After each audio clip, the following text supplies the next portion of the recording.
আবার এই মাসে মা মনে হচ্ছে অনেক বেশি জিনিস আনিছে, অনেক বেশি। চিনি এত আসে না, এতটা ধনা। বাবারে, কি ব্যাপার মা, এত এত বেশি জিনিস আনিছে? হ্যাঁ মা, বলছি এত জিনিস আনিছো তুমি, যেটা আনো প্রতি মাসে তার থেকে তো অনেক বেশি আছে, ডবল আছে মনে হচ্ছে। এত জিনিস কেন আনিছো? এ বাবা, ডবলই আনিছি।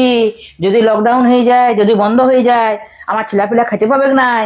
তার জন্য আমি 3 মাসের মাল একসাথে আনাইছি, 3 বস্তা চাল আনাইছি। আরো আনাবো, কালকে আরো মাল আসবে। ও, 3-4 মাসের মাল আমি তুলে রেখেছি। খবরে তো দেখছি লকডাউন হবে, তো ঠিকই করলে, বরঞ্চ সব কিছু আনি নিলে। হ্যাঁ। কিন্তু রাখারই তো জায়গা হবে না মা, ইঁদুরে যদি কেটে দেয়, এ করে দেয়।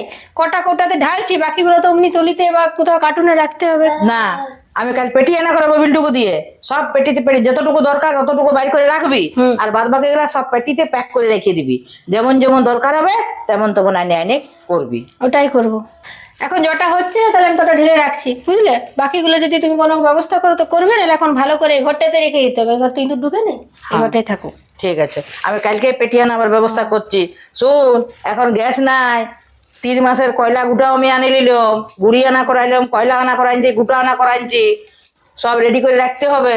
আমার এত বড় সংসার বটে মা, ছেলেপিলা তখন কি খাওয়াবো বল? সেই আমার কাছেই তো সবাই খেতে খুঁজবে। তার ব্যবস্থা আমাকে আগের থেকে রেডি করে রাখতে হয়। ঠিক, সেটা তুমি ঠিক করেছো মা। কিন্তু হ্যাঁ মা, আমাদের তো ধরো আনা গেল বলে আমরা আনলাম, কিন্তু যাদের আনা যাচ্ছে না বলো তো, তাদের কি অবস্থা? তাদের নিয়েও চিন্তা হচ্ছে, কিন্তু কি করব বল, কোনো তো করার নাই। সবাই তো নিজের নিজেরটা আগে দেখে, তেমনি আমিও নিজেরটাই আগে দেখলাম।